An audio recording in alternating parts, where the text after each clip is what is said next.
Sonia's kitchen. ഞാനിന്നിവിടെ പപ്പായ തോരനാണ് ഉണ്ടാക്കാനായിട്ട് പോകുന്നത്. പപ്പായ നമുക്ക് വീടുകളിലൊക്കെ ആണെങ്കിലും ഒത്തിരി ലഭ്യമായിട്ടുള്ള ഒന്നാണ്. വെറുതെ വീണ് പോകുന്നതാണല്ലേ പപ്പായ. പക്ഷെ പുറത്തുള്ളവരൊക്കെ ആണെങ്കിൽ നല്ല പൈസ കൊടുത്താണ് പപ്പായ മേടിക്കാറ്. ഇന്ന് ഞാനിപ്പോൾ ഇവിടെ ഒരു തോരൻ കറിയാണ് ഉണ്ടാക്കാനായിട്ട് പോകുന്നത്. അതിനായിട്ട് ഒരു ചെറിയൊരു പപ്പായയാണ് ചെറുതായിട്ട് അരിഞ്ഞെടുത്താണിത്. അതിൻ്റെ കൂടെ ഒരു സവാള, 2 തണ്ട് കറിവേപ്പില, 2 പച്ചമുളക്, 1/4 മുറി തേങ്ങ,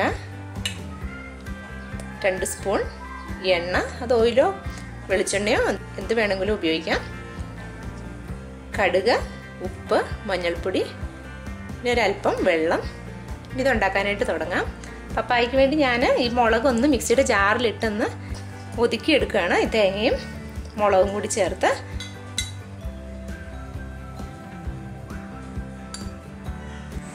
ഇതുണ്ടാക്കാനായിട്ട് ഒരു 2 സ്പൂൺ വെളിച്ചെണ്ണ ഒഴിച്ചു കൊടുക്കാം. ഇതിലേക്ക് 1 സ്പൂൺ കടുക് ഇടാം. ഈ അരിഞ്ഞു വെച്ചിരിക്കുന്ന പപ്പായ, ഉള്ളി എല്ലാം കൂടി ഇതിലേക്ക് ഇട്ട് കൊടുക്കാം.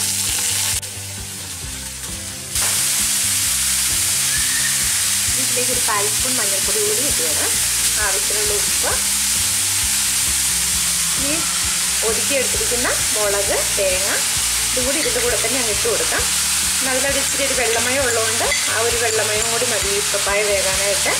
ഇതെല്ലാം കൂടി നന്നായിട്ട് ഇളക്കിയതിന് ശേഷം മൂടി വെച്ചിട്ടാം.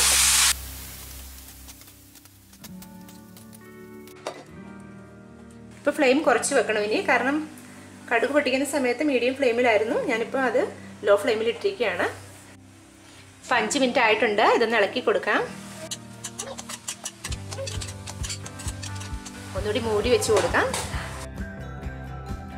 അപ്പം ഞാനിത് പപ്പായ കത്തി വെച്ചാണ് അരിഞ്ഞത്. കത്തി വെച്ച് സമയമില്ലാത്തതാണെന്നുണ്ടെങ്കിൽ ഇതുപോലെ വെജിറ്റബിൾ കട്ടറിൻ്റെ ഈ ചെറിയ ഭാഗം വെച്ച് ചിരണ്ടി എടുത്താൽ മതി. അതാകുമ്പോഴത്തേക്കും നല്ല ഒത്തിരി കനം കുറഞ്ഞായിരിക്കും ഇരിക്കുന്നത്. വേകാനൊക്കെ ആണെങ്കിലും എളുപ്പമായിരിക്കും. ഇപ്പോൾ 10 മിനിറ്റ് നേരം ആയിട്ടുണ്ട്. കറി പാകമായി കഴിഞ്ഞു.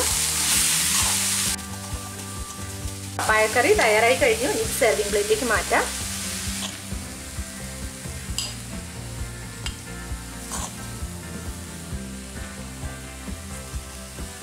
പിന്നെ ഈ പപ്പായയുടെ റെസിപ്പി നിങ്ങൾക്ക് ഇഷ്ടമായിട്ടുണ്ടെങ്കിൽ ലൈക്ക് ചെയ്യാനും കമൻറ്റ് ചെയ്യാനും മറക്കരുത്.